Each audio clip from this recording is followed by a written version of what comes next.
O bilhete ainda estava na minha mão quando minhas pernas cederam.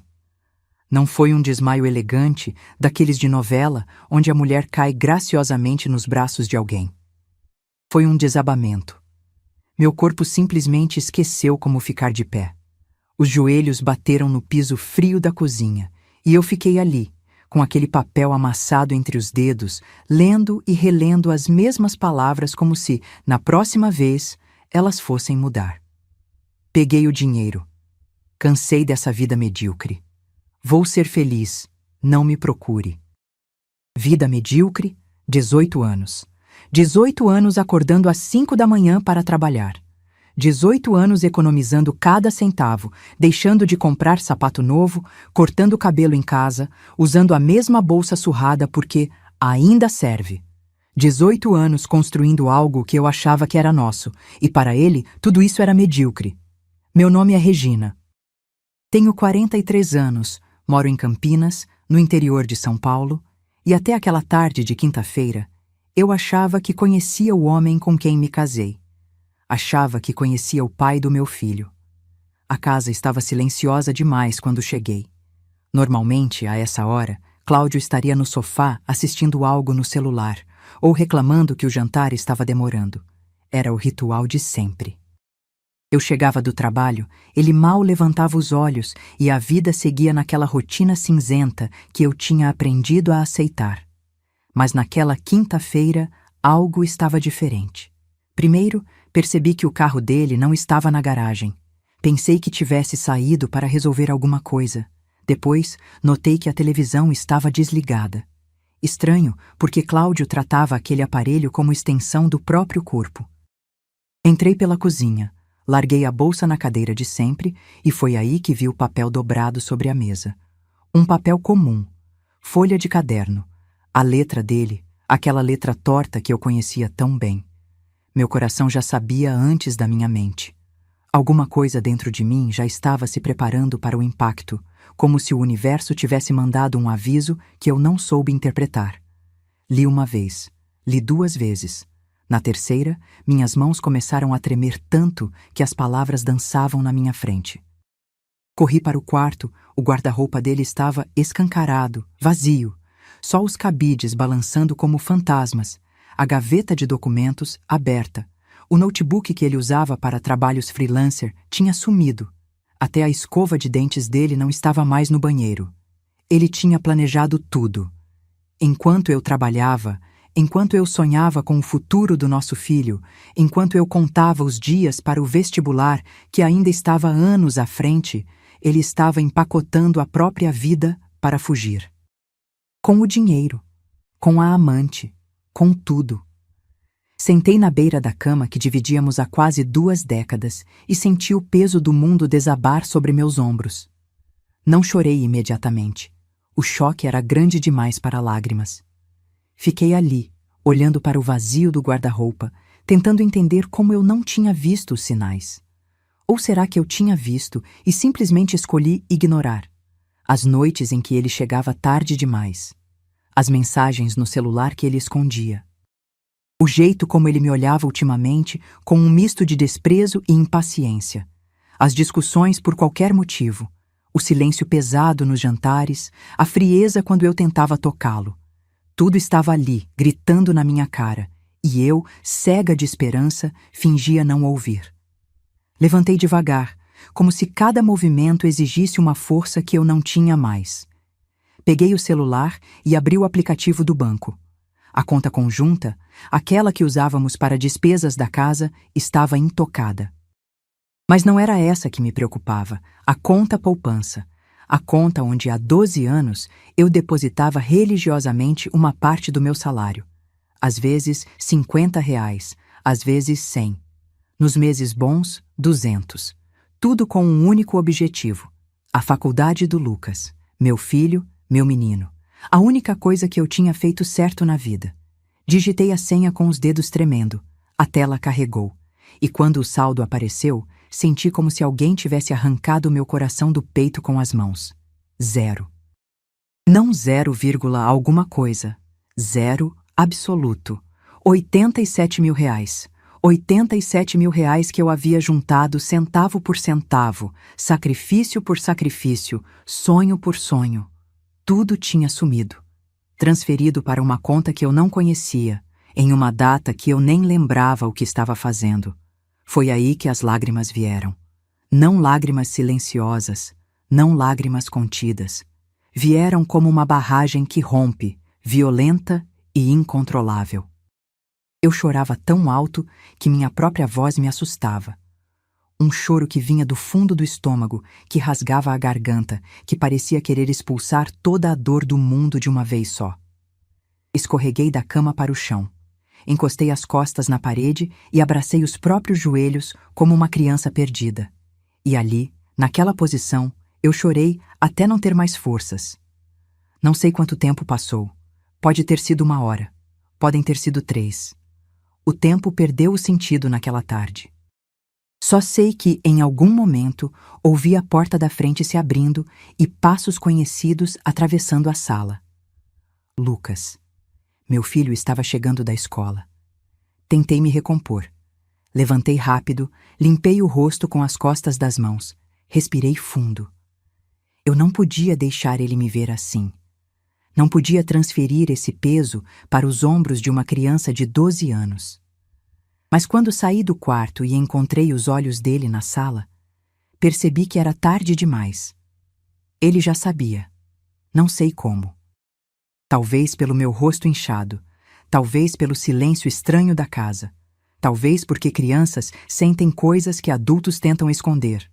Mas Lucas me olhou com aquela seriedade que às vezes me assustava, aquela maturidade que não combinava com a idade dele, e perguntou baixinho: "Mãe, cadê o pai?" A pergunta era simples. A resposta, impossível. Abri a boca para falar, mas nenhum som saiu. Como explicar para um menino de 12 anos que o pai dele tinha roubado o futuro dele e fugido com outra mulher? Como colocar isso em palavras que não destruíssem a imagem que ele tinha do próprio pai? Lucas caminhou até mim devagar. Largou a mochila no sofá e parou na minha frente, esperando. Aqueles olhos castanhos, tão parecidos com os meus, me estudavam com uma intensidade que me fez querer chorar de novo. Ele foi embora, não foi? A voz dele não tremeu. Foi uma constatação, não uma pergunta. Assenti com a cabeça, incapaz de mentir. E levou o dinheiro da minha faculdade. Dessa vez, não consegui segurar. As lágrimas voltaram, silenciosas agora, escorrendo pelo meu rosto enquanto eu tentava encontrar palavras que simplesmente não existiam. Como você sabe? Consegui sussurrar, a voz rouca de tanto chorar. Lucas não respondeu imediatamente. Ele me olhou por um longo momento, depois caminhou até a cozinha e voltou com o bilhete que Cláudio tinha deixado. O papel estava amassado, manchado com o que eu imaginava serem minhas próprias lágrimas de mais cedo. Isso estava no chão quando entrei. Ele mostrou o papel. E o guarda-roupa do quarto de vocês está aberto. As coisas dele sumiram. Meu filho de 12 anos estava fazendo observações que eu, aos 43, tinha demorado para processar. Lucas. Tentei começar, mas ele me interrompeu. Mãe, senta aqui. Ele apontou para o sofá. E pela primeira vez na vida, eu obedeci meu filho como se ele fosse o adulto, e eu, a criança perdida. Sentamos lado a lado. O silêncio da casa parecia ensurdecedor. Lá fora, a vida continuava normalmente. Vizinhos voltando do trabalho. Crianças brincando na rua. O mundo seguindo seu curso como se nada tivesse acontecido. Mas ali dentro, tudo tinha desmoronado. Você não precisa me proteger, mãe. Lucas falou depois de um tempo, a voz calma demais para a situação. Eu sei que as coisas vão ficar difíceis. Sei que o pai fez uma coisa muito ruim, mas a gente vai dar um jeito. Olhei para ele, esse menino que eu tinha carregado no colo, que eu tinha ensinado a andar, a falar, a ler. Esse menino que agora estava tentando me consolar quando deveria ser o contrário. O dinheiro da faculdade, minha voz falhou. Lucas, eu juntei aquele dinheiro a vida inteira. Era para você. Era para o seu futuro. Eu sei, mãe. E ele levou tudo. As lágrimas voltaram com força. 87.000 reais. Tudo que eu tinha guardado. Tudo que eu sonhava em te dar. Lucas segurou minha mão. Os dedos dele, ainda pequenos, apertaram os meus com uma firmeza que me surpreendeu. Mãe, olha para mim. Obedeci. Através das lágrimas, vi o rosto do meu filho. Aquele rosto que era a mistura perfeita de mim e do homem que tinha acabado de nos destruir. Mas os olhos, aqueles olhos, eram só meus. E neles eu vi algo que não esperava. Determinação. Tá tudo bem, ele disse, e um sorriso leve apareceu nos lábios dele. Eu resolvi tudo. Franzi a testa confusa. Como assim, meu amor? Você vai ver. Ele apertou minha mão mais uma vez antes de soltar. Só confia em mim, tá? Eu preciso que você confie em mim. Naquele momento, eu não entendi o que ele queria dizer.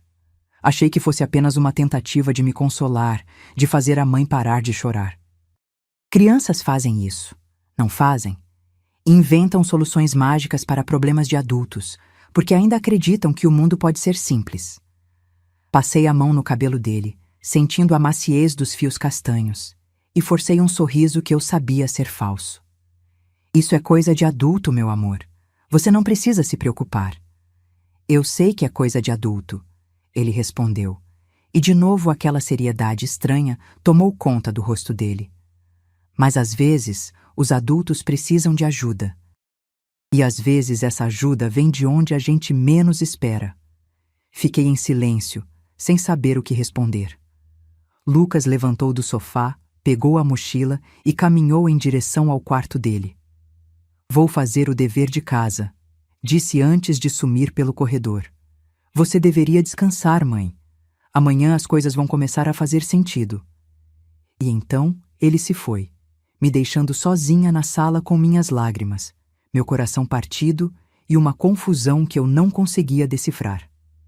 Amanhã as coisas vão fazer sentido. O que aquele menino sabia que eu não sabia? Naquela noite, eu não consegui dormir. Fiquei deitada na cama vazia, olhando para o teto, repassando cada momento dos últimos meses, tentando encontrar as pistas que tinha ignorado. As ligações que Cláudio atendia em outro cômodo. As saídas cada vez mais frequentes. O desinteresse total pela nossa vida. E eu, boba, achando que era apenas fase. Achando que todos os casamentos passavam por momentos difíceis. Achando que, no fundo, ele ainda me amava. Como alguém pode ser tão cega? Virei para o lado da cama onde ele costumava dormir. O travesseiro ainda guardava o formato da cabeça dele. O cheiro do perfume que ele usava ainda pairava no ar. Tudo ali era um lembrete constante de que, até poucos dias atrás, eu dividia minha vida com um homem que eu achava que conhecia. Um homem que planejava me destruir. Fechei os olhos e tentei me lembrar do início, do começo de tudo.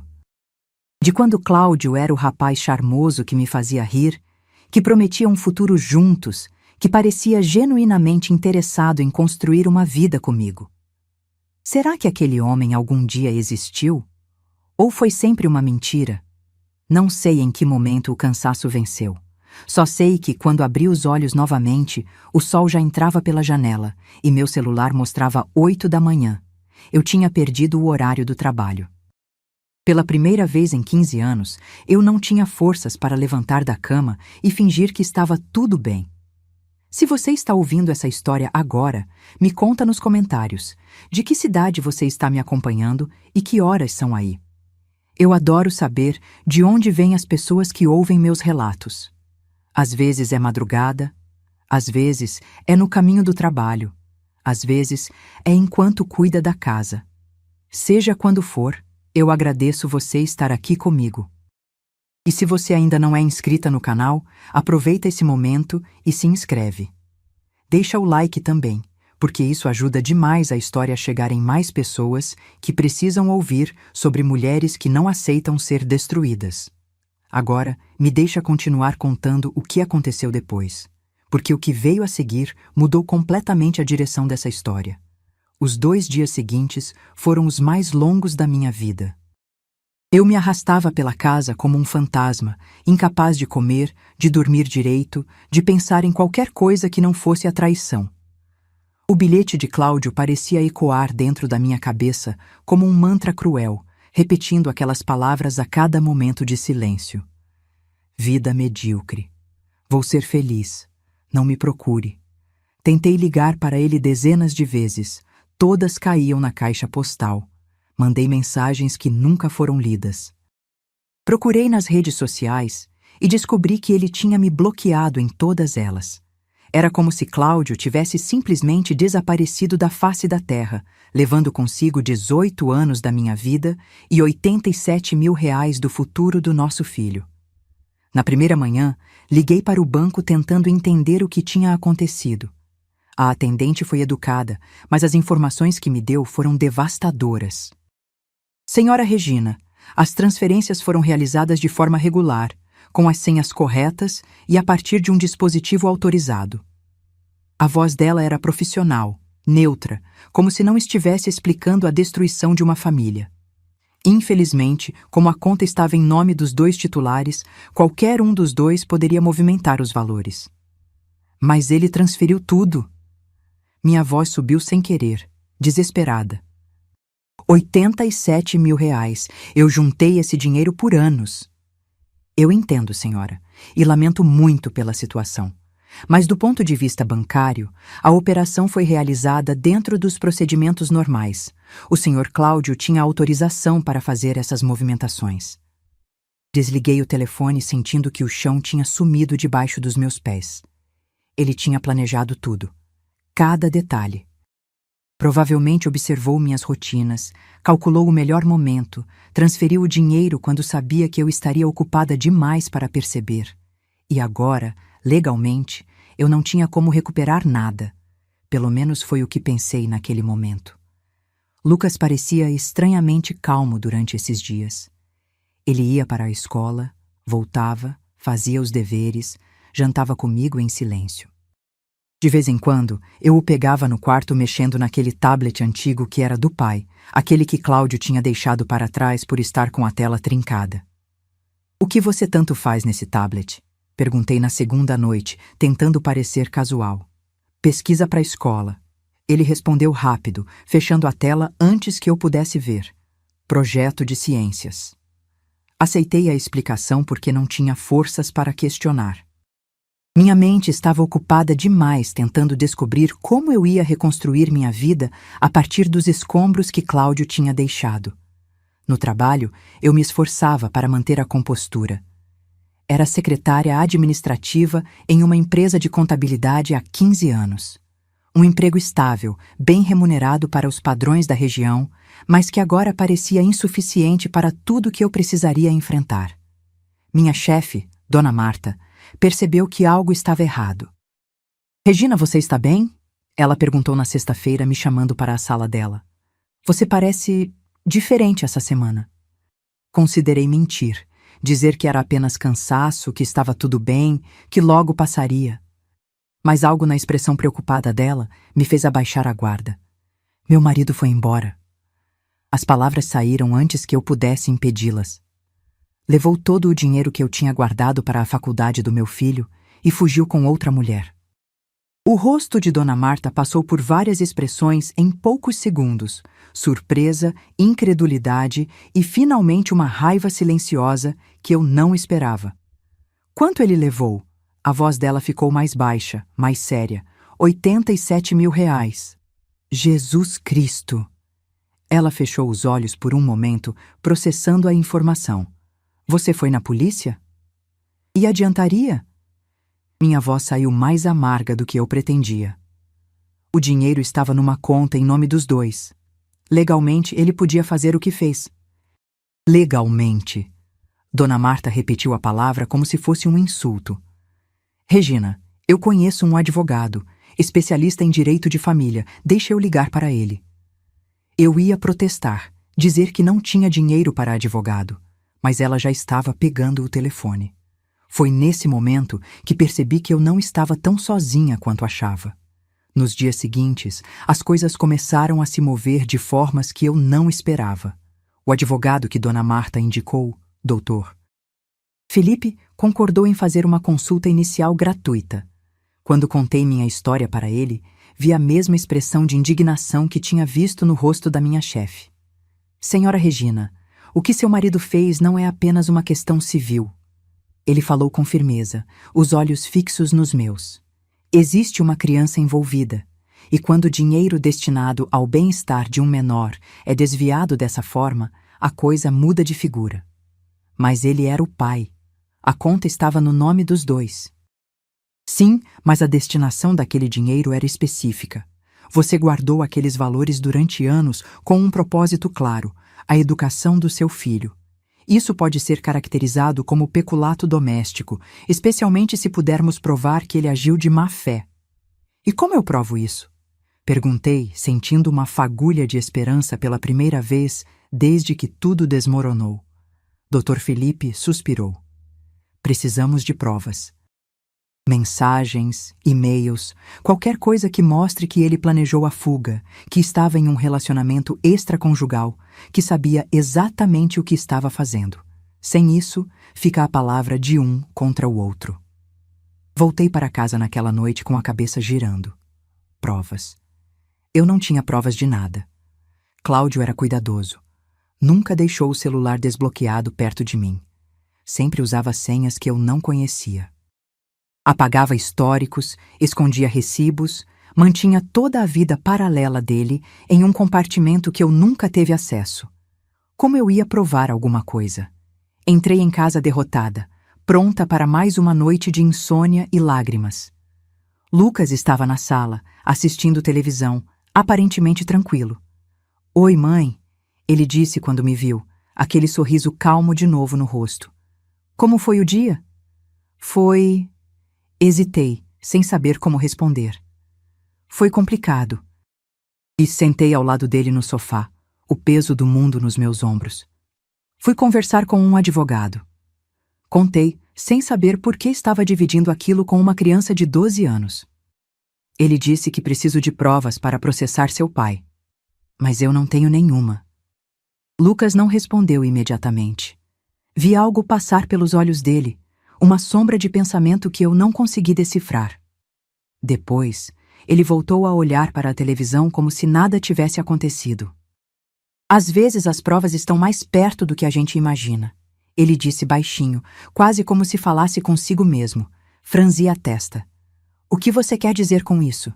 "Nada." Ele levantou do sofá, desligando a TV. "Vou dormir, mãe. Amanhã tem prova de matemática." Observei meu filho sumir pelo corredor, aquela sensação estranha crescendo dentro de mim novamente.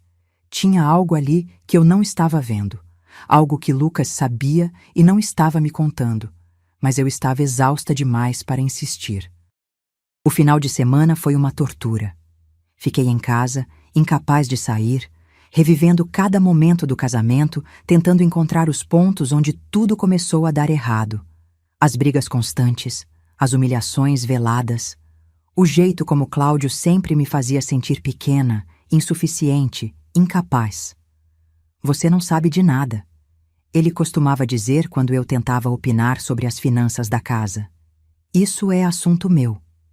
Era a resposta padrão quando eu perguntava sobre investimentos ou gastos.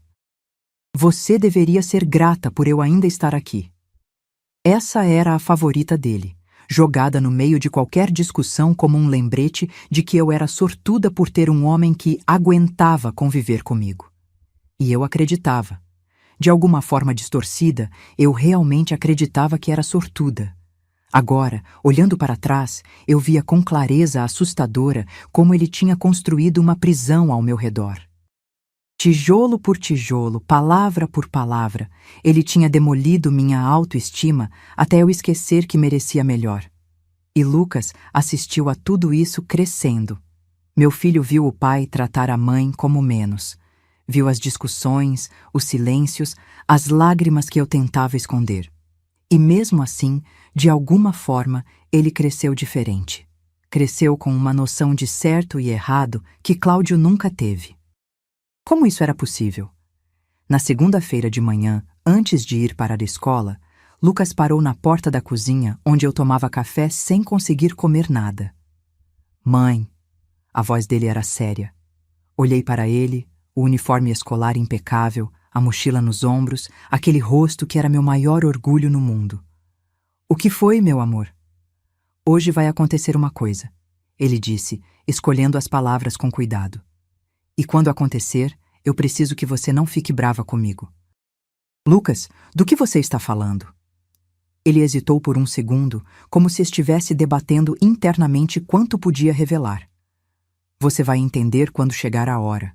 Só promete que não vai ficar brava. Eu não entendo o que você... Promete, mãe. Havia algo na voz dele, uma urgência misturada com determinação, que me fez engolir todas as perguntas. Eu prometo. Lucas assentiu satisfeito. Deu um beijo na minha testa, como se ele fosse o adulto e eu, a criança que precisava de conforto, e saiu para a escola sem olhar para trás. Passei o dia inteiro no trabalho tentando entender o que aquela conversa significava. Minha produtividade foi praticamente zero. Dona Marta percebeu, mas não disse nada, apenas lançou olhares preocupados na minha direção sempre que passava pela minha mesa. Às 15h, meu celular tocou. Era um número desconhecido. Alô? Boa tarde. Eu falo com a senhora Regina Almeida Duarte? A voz era feminina, profissional, mas havia algo nela que me deixou em alerta. Sim, sou eu. Senhora Regina, aqui é Fernanda, do Conselho Tutelar de Campinas. Precisamos agendar uma visita urgente à sua residência. Meu coração disparou. Conselho Tutelar? Por quê? Aconteceu alguma coisa com o Lucas? Não se preocupe, seu filho está bem. A voz dela suavizou um pouco. Na verdade, foi ele quem nos procurou. E as informações que ele trouxe... Bom, precisamos conversar pessoalmente. A senhora pode nos receber às 5h? Ele procurou vocês? Sim, senhora. E posso dizer que em 15 anos trabalhando com crianças, nunca vi nada parecido. Desliguei o telefone com as mãos tremendo. Lucas tinha ido ao conselho tutelar. Meu filho de 12 anos tinha tomado uma atitude que eu, adulta, não tinha tido coragem de tomar. E, de repente, as palavras dele fizeram sentido. Tá tudo bem. Eu resolvi tudo. Às vezes as provas estão mais perto do que a gente imagina. Hoje vai acontecer uma coisa. O que aquele menino tinha feito? Cheguei em casa antes das 5, o coração batendo tão forte que eu podia ouvi-lo nos ouvidos. Lucas já estava lá, sentado no sofá, com uma pasta de documentos no colo. Quando me viu entrar, ele não pareceu surpreso. Na verdade, parecia estar me esperando. Mãe. Ele se levantou, a postura ereta, os olhos encontrando os meus com uma seriedade que me fez parar no meio da sala. Antes que a mulher do conselho chegue, eu preciso te contar uma coisa. Lucas, o que você fez? Minha voz saiu mais alta do que eu pretendia. Uma mistura de medo e confusão transbordando. Ele não se abalou. Senta, mãe, por favor. Era a segunda vez em poucos dias que meu filho me pedia para sentar, como se fosse o adulto da situação. E mais uma vez, eu obedeci. Sentamos um de frente para o outro. A pasta de documentos ficou entre nós, como um terceiro personagem naquela cena. Há uns 6 meses, eu comecei a desconfiar do pai. Lucas começou, a voz calma, quase clínica. Ele estava diferente, saía muito, chegava tarde, e o jeito como ele falava com você ficou pior. Senti um nó se formando na garganta. Eu sei que você não percebia, mãe. Ou talvez percebesse e fingia que não. Ele continuou, sem julgamento na voz. Mas eu via. Via como ele te tratava mal. Via como ele fazia você se sentir pequena. E eu odiava. Lucas, deixa eu terminar. Ele ergueu a mão pedindo silêncio. Um dia, o pai esqueceu o tablet velho dele no quarto, aquele com a tela trincada. Eu peguei porque queria jogar, e aí eu vi que ele ainda estava logado no e-mail. Meu sangue gelou. Tinha muita coisa, mãe. Mensagens para uma mulher chamada Verônica, falando sobre planos, sobre fugir, sobre pegar o dinheiro e começar uma vida nova. As lágrimas começaram a escorrer pelo meu rosto sem que eu conseguisse impedi-las. Eu tirei print de tudo. Lucas abriu a pasta e começou a espalhar papéis na mesa de centro. Conversas, transferências, fotos. Guardei num pendrive também, caso ele descobrisse e apagasse do tablet. Olhei para os documentos espalhados na minha frente. Dezenas de páginas. Prints de mensagens carinhosas entre Cláudio e uma mulher que eu não conhecia. Fotos dos dois juntos em lugares que eu nunca tinha ido. Comprovantes de transferências para contas que eu nunca soube que existiam. Por que você não me contou? Minha voz saiu estrangulada, quebrando no final. Porque você não ia acreditar. Ele respondeu simplesmente. Ou pior, você ia confrontar ele antes da hora, e aí ele ia apagar tudo e negar. Eu precisava esperar. Esperar o quê? Esperar ele fazer o que planejava, pegar ele em flagrante. A ficha caiu. Meu filho de 12 anos tinha criado uma armadilha. Tinha monitorado o próprio pai durante meses, coletando evidências, esperando o momento certo. Quando ele foi embora e levou o dinheiro, eu sabia que era a hora de agir. Lucas continuou. No dia seguinte, fui até a escola e pedi para conversar com a diretora. Contei tudo, mostrei os prints. Ela ficou assustada e chamou o conselho tutelar. O conselho tutelar? Repeti, ainda tentando processar. É, mãe. Porque quando um pai rouba dinheiro do próprio filho, isso é crime. A diretora explicou isso, e o conselho tutelar tem que investigar. A campainha tocou naquele exato momento, me fazendo pular no sofá. Lucas se levantou com calma. Essa é a Fernanda. Eu vou abrir. Fiquei paralisada enquanto meu filho caminhava até a porta como se estivesse fazendo a coisa mais natural do mundo. Ouvi vozes no hall de entrada, cumprimentos formais e depois passos se aproximando. Uma mulher de meia-idade entrou na sala. Cabelos grisalhos presos em um coque, óculos de armação vermelha, expressão séria, mas não hostil. Senhora Regina? Ela estendeu a mão. Sou Fernanda Gomes, do Conselho Tutelar. Podemos conversar? As 2 horas seguintes foram um turbilhão. Fernanda examinou cada documento que Lucas tinha coletado. Fez perguntas detalhadas sobre nosso casamento, sobre as finanças, sobre o comportamento de Cláudio. Anotou tudo em um caderno grosso, parando ocasionalmente para pedir esclarecimentos. Seu filho fez um trabalho impressionante, ela disse em determinado momento, olhando para Lucas com uma mistura de admiração e preocupação. Mas também me preocupo com o peso emocional disso para uma criança. Lucas deu de ombros. Eu só fiz o que era certo. Fernanda assentiu lentamente, voltando-se para mim. Senhora Regina, com as evidências que seu filho coletou, temos um caso sólido. O dinheiro que seu marido levou estava destinado à educação do menor. Isso configura apropriação indébita no âmbito familiar. Além disso, as mensagens mostram que ele planejou tudo com antecedência, caracterizando má-fé. E o que isso significa na prática? Significa que vamos encaminhar o caso para a Defensoria Pública. Um advogado vai ser designado para representar os interesses do Lucas. E, se tudo correr como esperamos, seu marido vai ter que devolver cada centavo, além de enfrentar consequências legais. Consequências legais. A expressão ficou ecoando na minha mente muito depois de Fernanda ter ido embora. Naquela noite, depois que Lucas foi dormir, eu fiquei sentada na sala, olhando para os documentos que ele tinha coletado. Cada página era uma facada. Cada mensagem de amor que Cláudio tinha mandado para outra mulher, uma traição dentro da traição. Amor, não vejo a hora de sair dessa vida miserável. Era um dos textos, datado de 3 meses antes da fuga. Logo estaremos juntos. Só preciso pegar o dinheiro e pronto. Esse era de 1 mês antes. Regina não desconfia de nada. Coitada, ela realmente acha que eu me importo. Esse era de 2 semanas antes. Li e reli aquela última frase até as palavras perderem o sentido. Coitada, era assim que ele me via.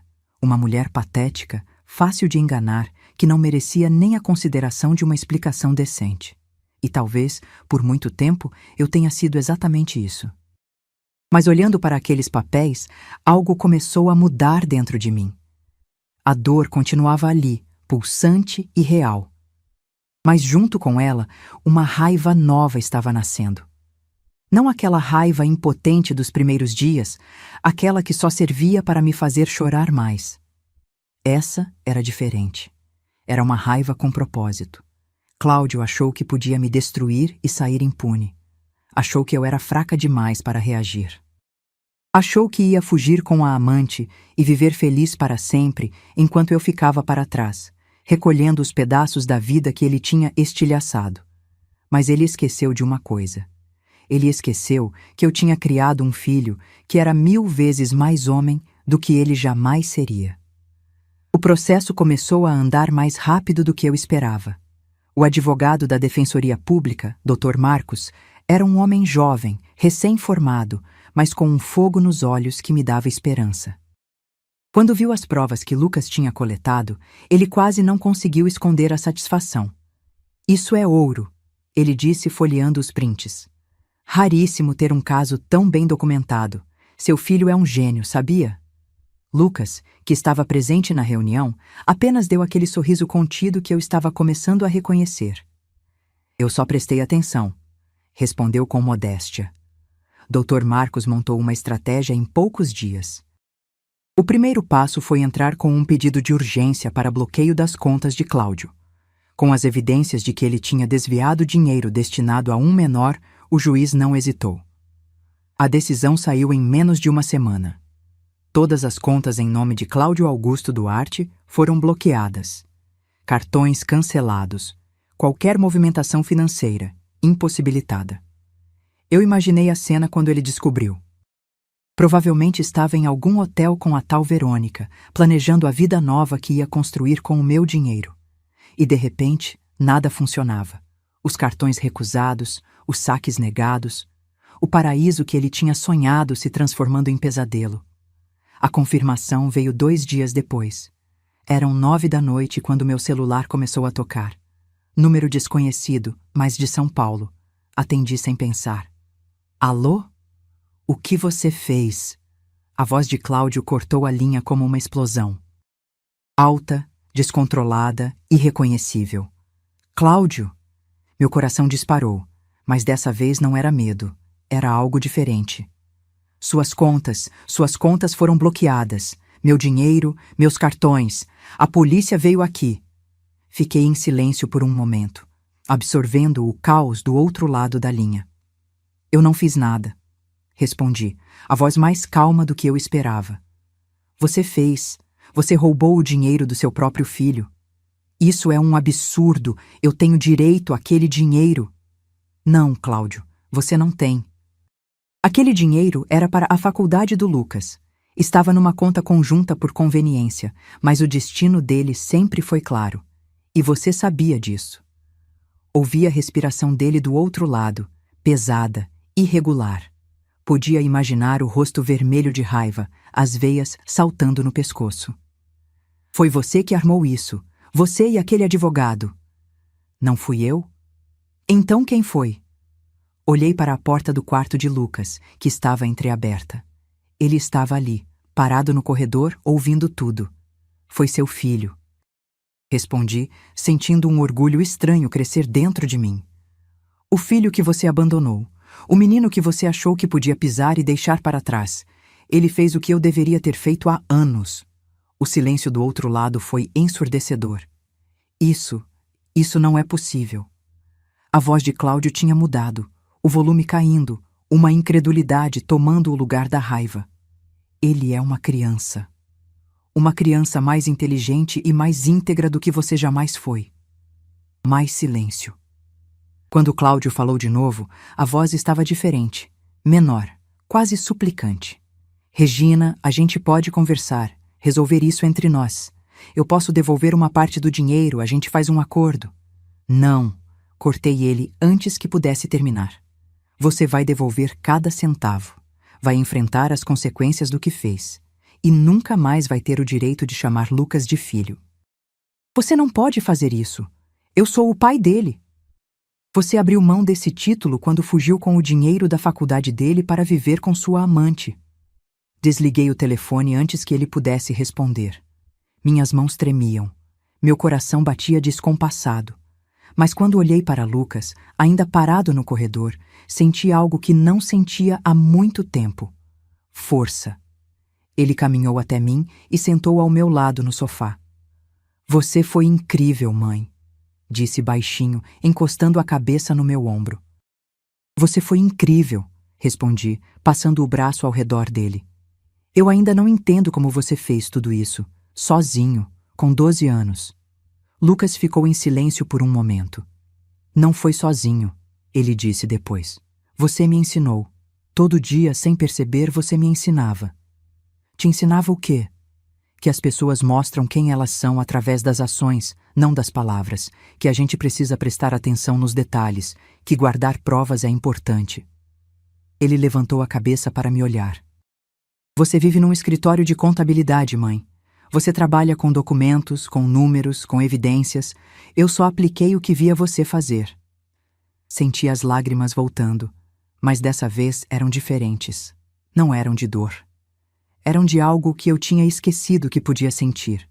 Orgulho, gratidão, esperança. O que vai acontecer agora? Perguntei mais para mim mesma do que para ele. Agora a gente espera. Lucas respondeu com aquela maturidade que me assombrava. O advogado disse que o bloqueio das contas é só o começo. Vai ter audiência, vai ter decisão judicial e, no final, o pai vai ter que devolver tudo. E a Verônica? Lucas deu um sorriso que não chegou aos olhos. Acho que ela não vai querer ficar com um homem falido e investigado por crime. Ele estava certo, é claro. Nas semanas seguintes, ficamos sabendo através do advogado que Verônica tinha desaparecido na mesma noite em que as contas foram bloqueadas. Simplesmente sumiu. Pegou as coisas dela e foi embora, deixando Cláudio sozinho em um hotel barato de São Paulo, sem dinheiro, sem perspectiva, sem a vida de sonhos que ele tinha planejado. A justiça poética era quase dolorosa de tão perfeita.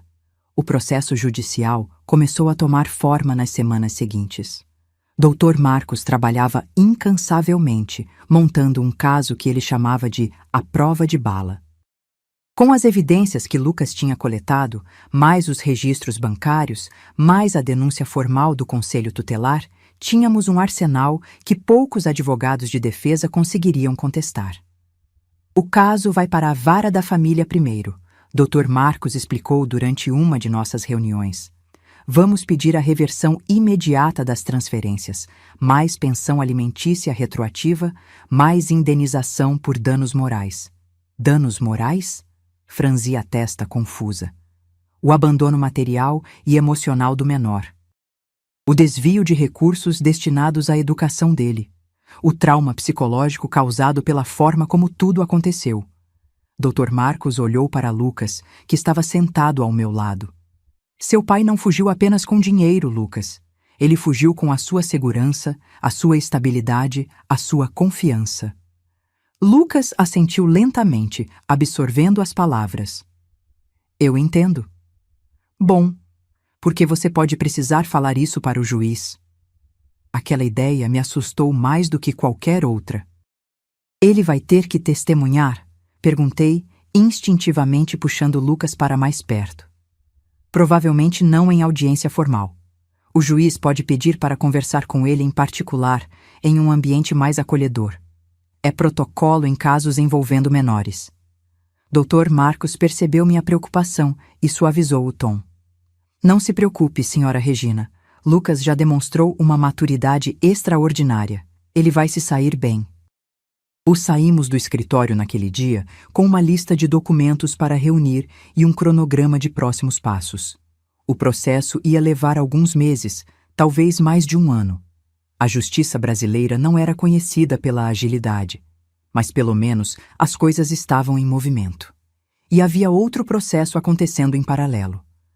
Um processo interno, silencioso, que eu só percebia quando parava para observar. Eu estava mudando. Não era algo dramático, não era uma transformação de filme. Era mais sutil que isso. Pequenas coisas que iam se acumulando dia após dia. Pela primeira vez em 18 anos, eu acordava de manhã sem aquele peso no estômago, sem a tensão de não saber como Cláudio ia estar naquele dia, sem a ansiedade de fazer tudo certo para evitar uma discussão. A casa, que antes parecia uma prisão, agora parecia um refúgio. Eu podia assistir o que quisesse na televisão. Podia jantar na hora que quisesse. Podia conversar no telefone com minhas irmãs sem ter que dar explicações. Podia simplesmente existir sem pedir licença.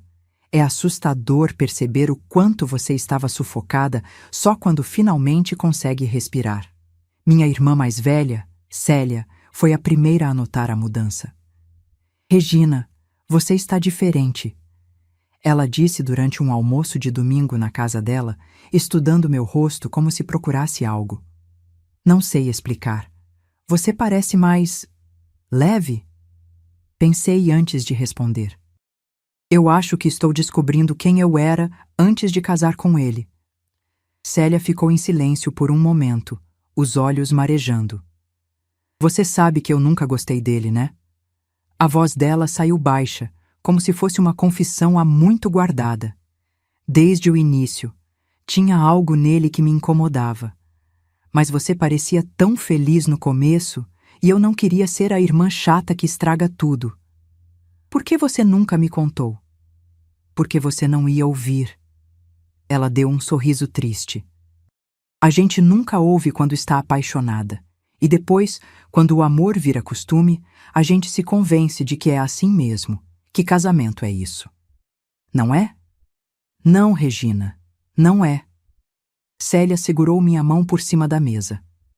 Casamento deveria ser parceria, respeito, cuidado. Não deveria ser você andando na ponta dos pés para não irritar o outro. Não deveria ser você se fazendo pequena para caber no espaço que ele permite. As palavras dela atingiram um lugar que eu nem sabia que estava ferido. Eu perdi tanto tempo, murmurei, mais para mim mesma. Você não perdeu. Você investiu. Célia apertou minha mão. Investiu no Lucas. E olha o menino incrível que você criou. Sozinha, praticamente. Porque vamos ser honestas, Cláudio nunca foi um pai de verdade. Era difícil discordar. Nos meses seguintes, enquanto o processo avançava aos trancos e barrancos da justiça brasileira, eu comecei a reconstruir minha vida de formas que não esperava. No trabalho, Dona Marta me ofereceu uma promoção. Você é a funcionária mais competente que eu tenho, ela disse na reunião onde fez a proposta. Sempre foi, aliás, mas antes você parecia apagada, como se estivesse sempre pensando em outra coisa. Agora você está aqui, presente, focada, e eu quero aproveitar isso. O novo cargo vinha com mais responsabilidades e um aumento de 30% no salário, dinheiro que eu podia guardar, dinheiro que ninguém ia roubar de mim. Eu aceito. Respondi sem hesitar. Também comecei a cuidar de mim de formas que tinha abandonado há anos. Voltei a fazer caminhada de manhã, algo que eu adorava antes de casar. Comecei a ler de novo, livros que ficavam juntando poeira na estante porque Cláudio reclamava da luz acesa. Fiz amizades novas, vizinhas com quem eu só trocava bom dia, mas que agora se tornavam companheiras de café da tarde. E, o mais importante, passei a conversar de verdade com Lucas. Não aquelas conversas apressadas entre tarefas e obrigações. Conversas longas, profundas, sobre a vida, sobre o futuro, sobre os sonhos dele. O que você quer ser quando crescer? Perguntei uma noite, enquanto jantávamos juntos. Lucas pensou por um momento, o garfo suspenso no ar. Advogado, talvez, ou juiz. Ele deu um meio sorriso. Depois de tudo isso, parece que faz sentido. Você quer defender pessoas? Quero garantir que pessoas ruins não saiam impunes. Ele respondeu com uma seriedade que me fez lembrar que, apesar de tudo, ele ainda era uma criança que tinha passado por um trauma. Quero que o pai fez não aconteça com outras famílias. Senti o orgulho crescer no peito de novo. Você vai ser um ótimo advogado, Lucas. Ou juiz. Ou juiz, concordei sorrindo. 3 meses depois da fuga de Cláudio, a primeira audiência foi marcada. Era uma manhã de terça-feira, fria para os padrões de Campinas, com aquele céu cinzento que parecia combinar com a seriedade do momento.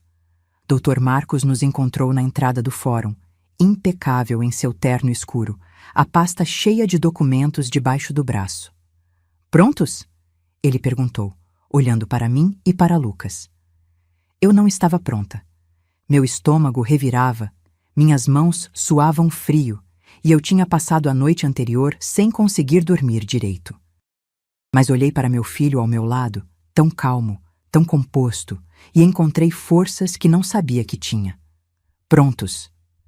Entramos no prédio imponente, passamos pela segurança, subimos escadas intermináveis. O fórum tinha aquele cheiro característico de papel velho e burocracia, um cheiro que sempre me intimidou, mas não naquele dia. A sala de audiência era menor do que eu imaginava. Uma mesa grande onde o juiz se sentaria, mesas menores para os advogados, cadeiras para os envolvidos. Tudo muito formal, muito sério, muito real. Cláudio já estava lá. Foi a primeira vez que o vi desde que ele foi embora, e o choque foi maior do que eu esperava. Ele parecia ter envelhecido 10 anos em 3 meses.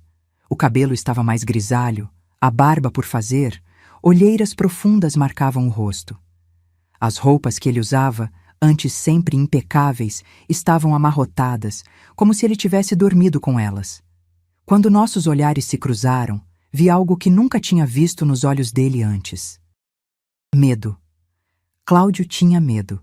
Por um momento, senti uma pontada de algo que poderia ser pena. Afinal, eu tinha amado aquele homem um dia. Tinha construído uma vida com ele. Tinha dado a ele um filho.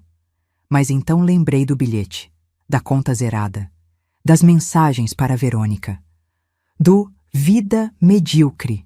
E a pena evaporou tão rápido quanto tinha surgido. Sentamos em lados opostos da sala. Dr. Marcos de um lado, o advogado de Cláudio, um homem mais velho com aparência cansada, do outro. O juiz entrou poucos minutos depois. Era uma mulher, o que me surpreendeu. Alta, cabelos curtos, olhos penetrantes por trás de óculos de leitura. A placa na mesa dizia, Doutora Helena Cardoso. Bom dia a todos, ela começou, a voz firme mas não hostil. Estamos aqui para a audiência inicial do processo número... Ela citou uma sequência de números que eu não conseguia acompanhar.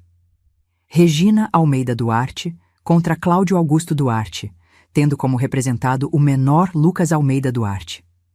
Ouvir o nome do meu filho naquele contexto me fez apertar os punhos. A audiência durou quase 2 horas. Dr. Marcos apresentou as evidências, os prints das conversas, os comprovantes de transferência, o laudo do conselho tutelar, a declaração da escola. Cada documento era uma peça do quebra-cabeça que Lucas tinha montado, e juntos formavam uma imagem impossível de negar. O advogado de Cláudio tentou defender o indefensável. Meritíssima, meu cliente tinha direito aos valores da conta conjunta. Não houve crime, apenas o exercício de um direito legítimo. Doutora Helena ergueu uma sobrancelha. Doutor, os valores nessa conta estavam sendo acumulados há mais de uma década com uma finalidade específica, documentada em conversas e declarações de ambas as partes, a educação superior do menor.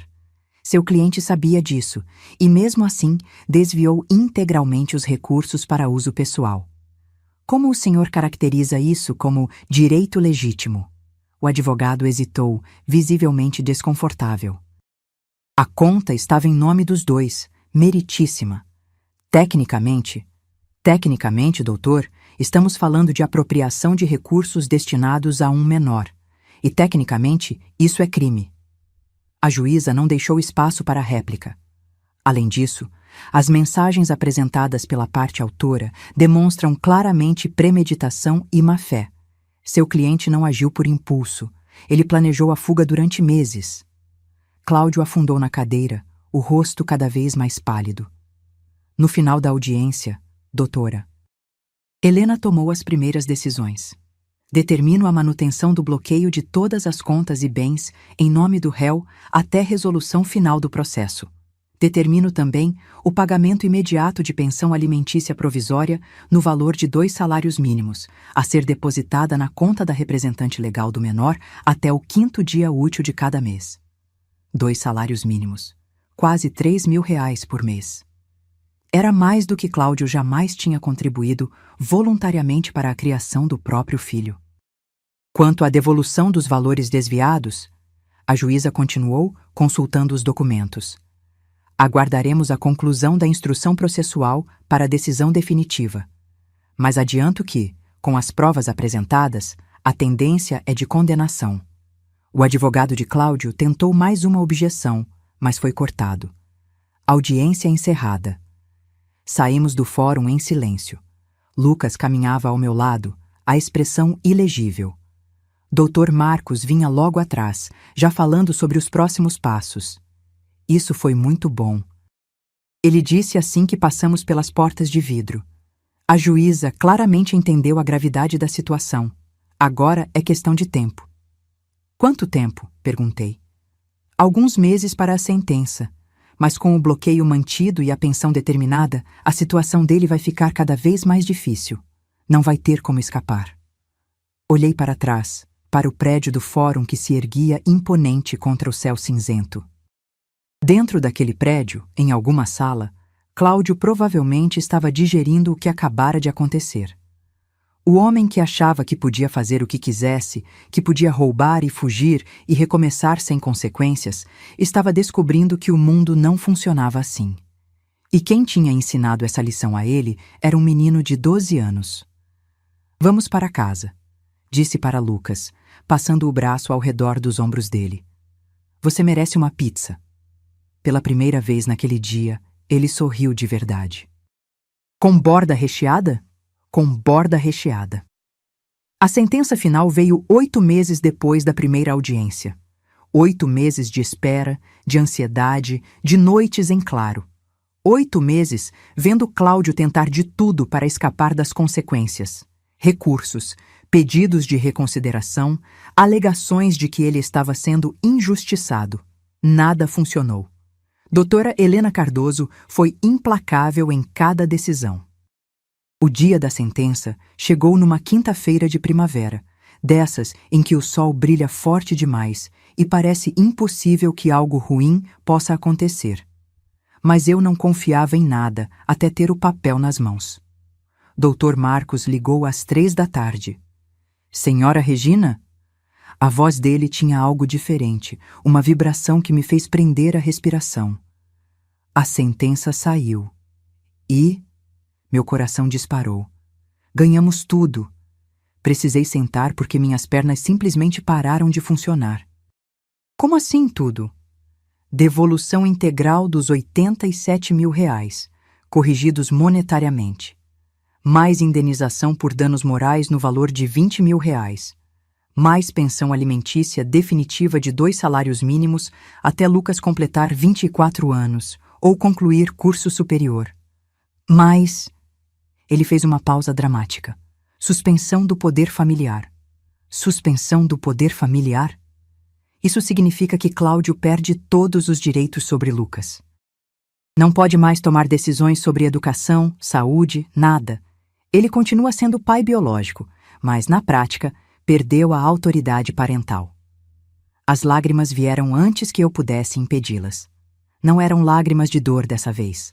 Eram de alívio, de justiça, de finalmente, depois de tudo, ver que o sistema podia funcionar.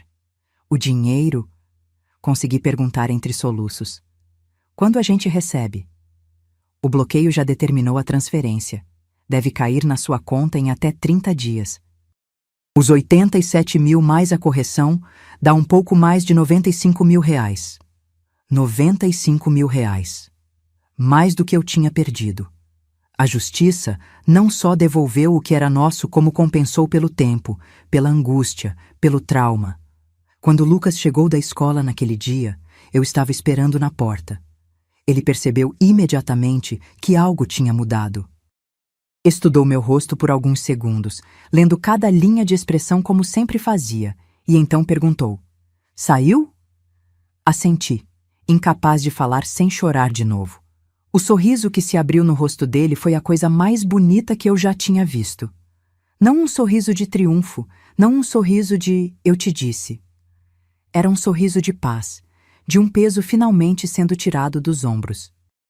De uma batalha que ele nunca deveria ter precisado lutar, mas que tinha vencido com uma bravura que eu ainda lutava para entender. A gente conseguiu, mãe, ele disse baixinho. Você conseguiu. Corrigi, puxando-o para um abraço. Isso foi tudo você, Lucas, do início ao fim. Ele deixou ser abraçado por um longo momento, algo que raramente fazia aos 13 anos que agora tinha. Depois se afastou, aquela maturidade voltando ao olhar. E agora? Agora a gente vive. E foi exatamente isso que fizemos. O dinheiro caiu na conta 23 dias depois. Transferi imediatamente para uma nova poupança, dessa vez apenas no meu nome. Uma conta que só eu tinha acesso. Uma conta que ninguém nunca mais ia poder roubar. Com a pensão mensal de Cláudio, que começou a ser depositada religiosamente após a sentença, nossa situação financeira ficou mais confortável do que nunca tinha sido durante o casamento. Irônico, não é? Eu estava melhor sozinha, criando meu filho com o dinheiro que o pai dele era obrigado a pagar, do que tinha estado casada com um homem que controlava cada centavo. As consequências para Cláudio não pararam na sentença civil.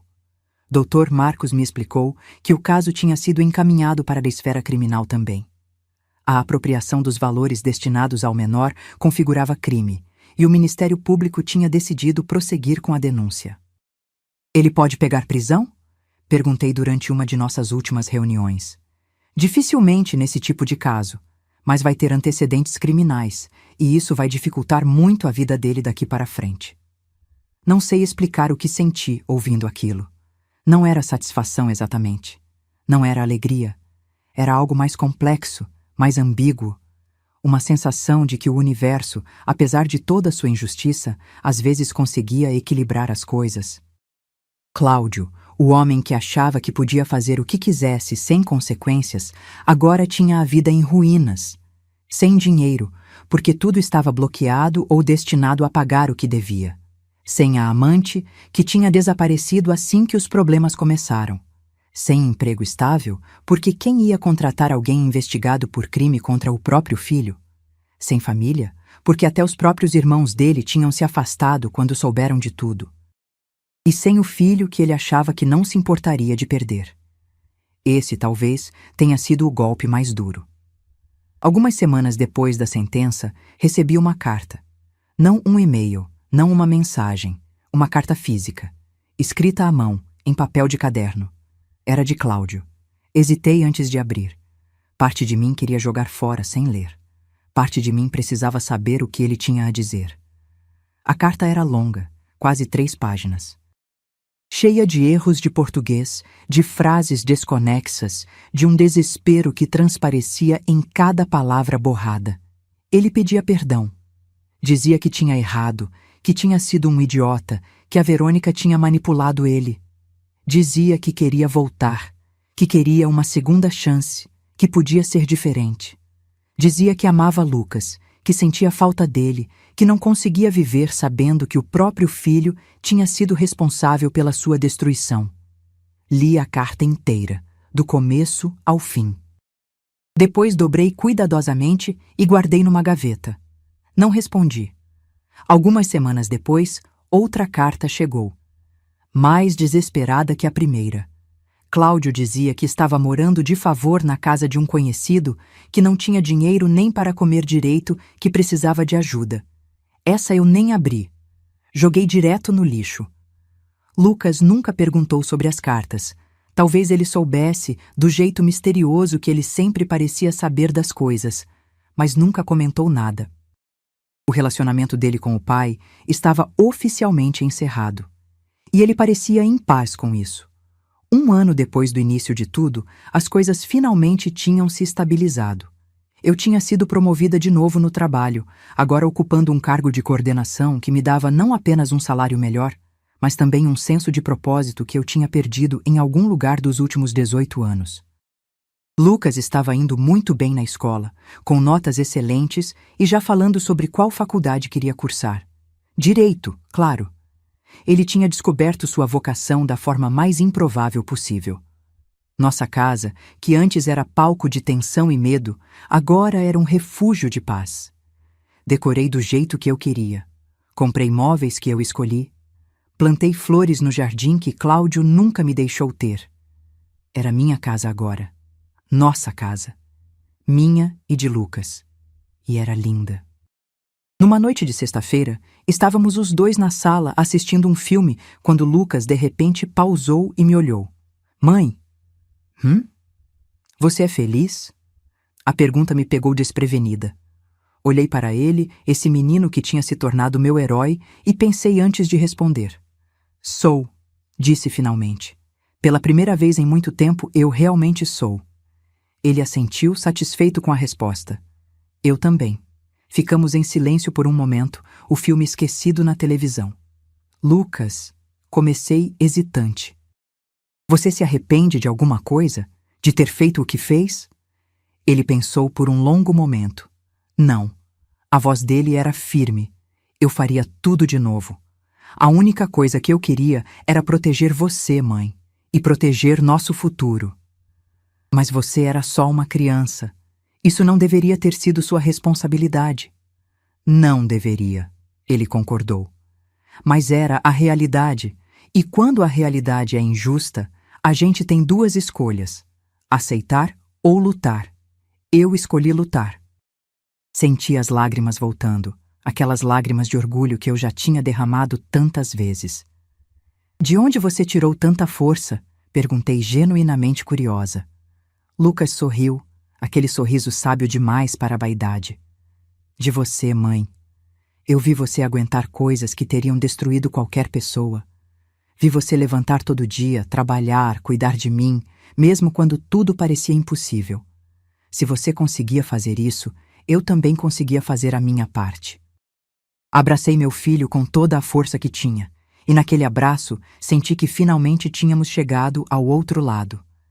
A tempestade tinha passado, e o que sobrou era mais forte do que qualquer coisa que tínhamos perdido. Hoje, enquanto conto essa história, já se passaram quase 2 anos desde que Cláudio foi embora.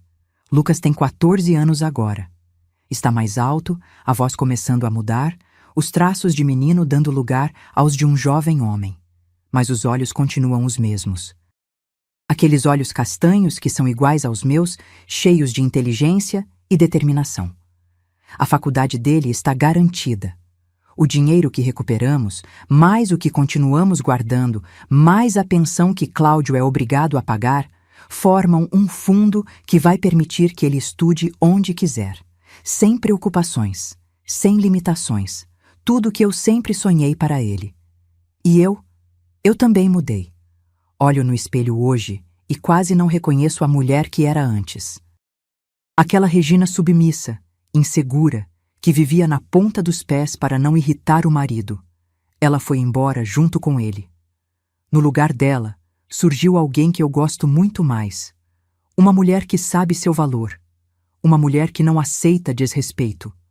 Uma mulher que aprendeu, da forma mais dolorosa possível, que às vezes a gente precisa perder tudo para descobrir que já tinha o mais importante: meu filho, minha força, minha capacidade de recomeçar.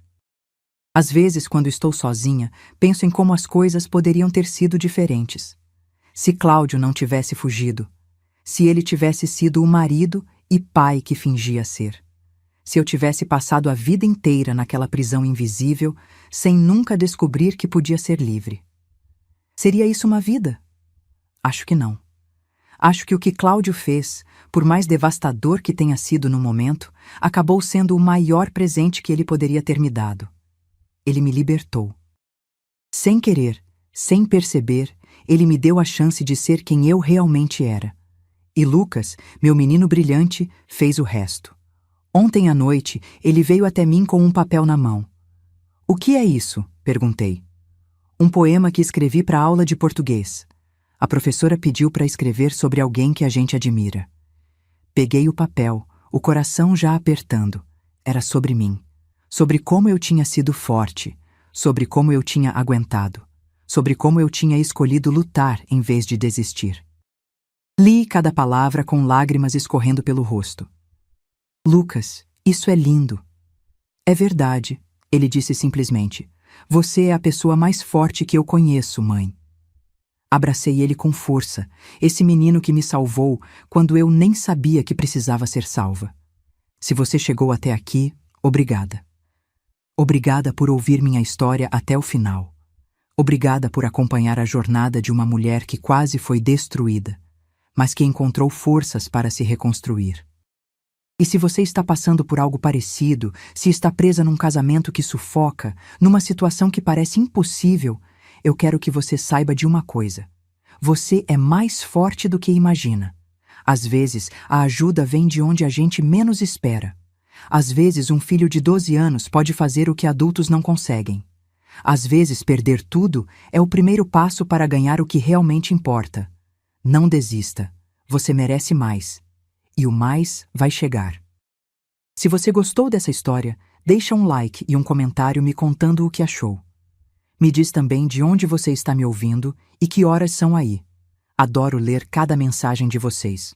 E se você ainda não é inscrita, aproveita agora para se inscrever no canal. Tem história nova todo dia, sempre sobre mulheres que não aceitam ser diminuídas, que lutam pelos seus e que descobrem sua força nas horas mais difíceis. Porque é isso que a gente faz. A gente levanta, a gente segue e a gente vence. Até a próxima história.